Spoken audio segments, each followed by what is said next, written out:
आज चोरमा पंचायत, सिरहा पंचायत और सुंदरपट्टी पंचायत के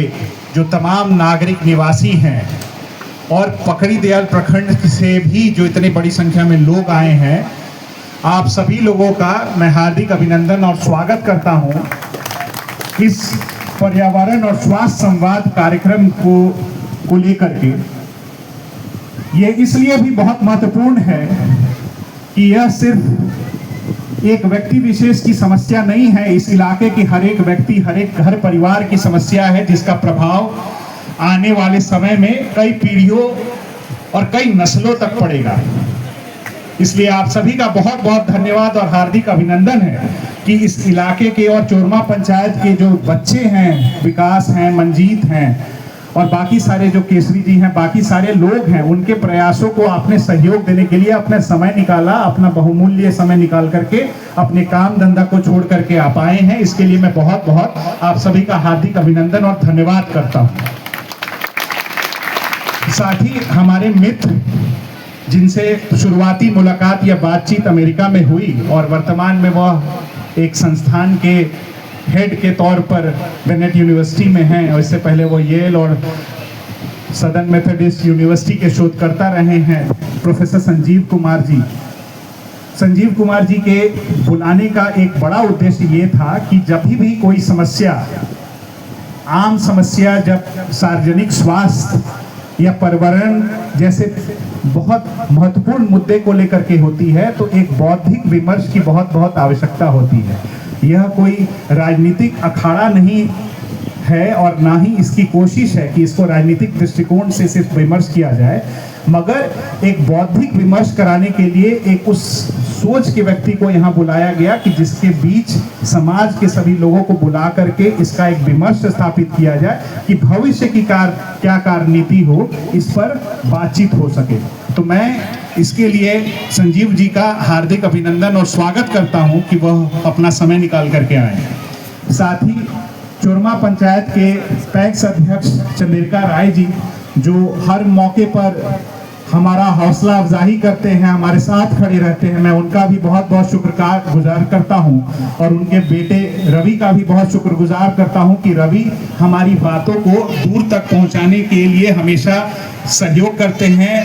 और सोशल मीडिया और अन्य माध्यमों से इसको प्रसारित करते हैं। इसका भी बहुत बहुत मैं उनका शुक्रगुजार हूँ।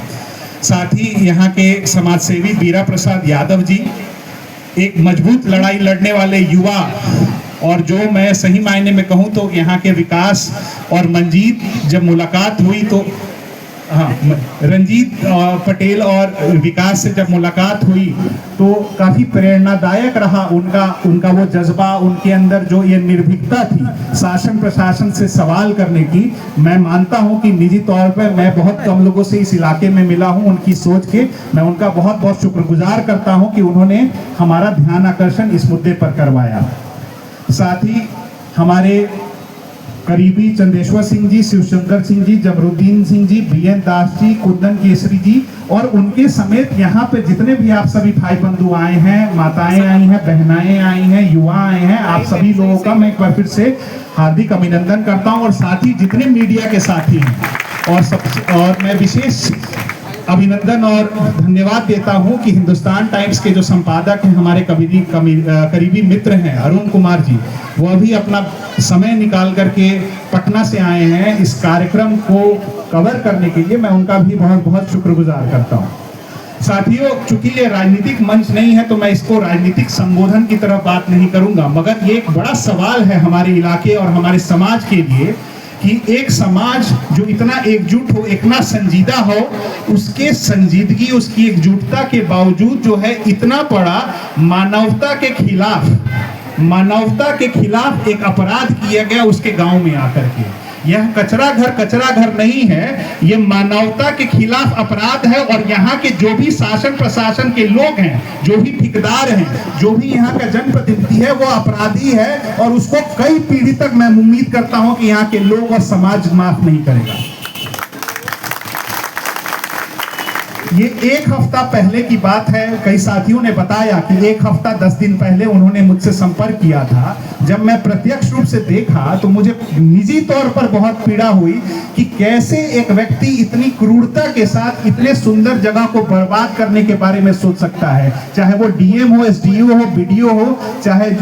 कोई भी प्रशासनिक अधिकारी हो, यहाँ का जो स्थानीय विधायक हो, यहाँ का जो जनप्रतिनिधि हो, मुखिया हो, कोई व्यक्ति इतने मनोरम स्थल को, इतने अच्छे जगह को बर्बाद करने के लिए इतनी सुनियोजित प्लानिंग कर सकता है। इस बात को लेकर के सिर्फ नाराजगी नहीं, मुझे भीतर से खेद है और अफसोस है, और मुझे उनके ऊपर दया आती है कि वो व्यक्ति जानवर से कम नहीं है। जो व्यक्ति इस कचरा घर को बनवाने का अनुमति दिया, मैं सार्वजनिक रूप से ये बात कहता हूं, चाहे वो इस इलाके का डीएम ही क्यों ना हो, वो व्यक्ति इंसान की श्रेणी में नहीं आता है। उसके ऊपर एक सवालिया खड़ा निशान करना चाहिए कि उसको किसी भी प्रशासनिक स्तर के कार्यों में नहीं इन्वॉल्व होना देना चाहिए। और मैं आपसे वादा करता हूं कि जब इसकी हम लोग लड़ाई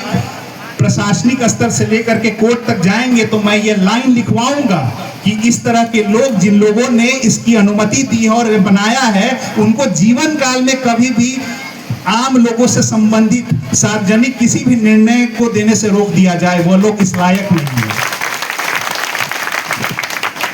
हम सभी लोगों को समझने और सोचने की जरूरत है कि कैसे इन लोगों के पास इतनी शक्ति और ताकत आ जाती है कि इतने एकजुट समाज के विरोध के बावजूद जो है बार बार वो प्रयास करके एक कचरा घर जैसे खराब चीज को रिहायशी इलाके के बीच में एक पंचायत के अंदर बिना सार्वजनिक सभा किए हुए, बिना सहमति लिए हुए इसको निर्माण कर पाते हैं। ये हमको सोचने की जरूरत है। और इसका बुनियादी स्तर पर अगर आप देखेंगे, अवलोकन करेंगे, तो इसका एक ही जवाब है कि हम लोगों ने अपने आप को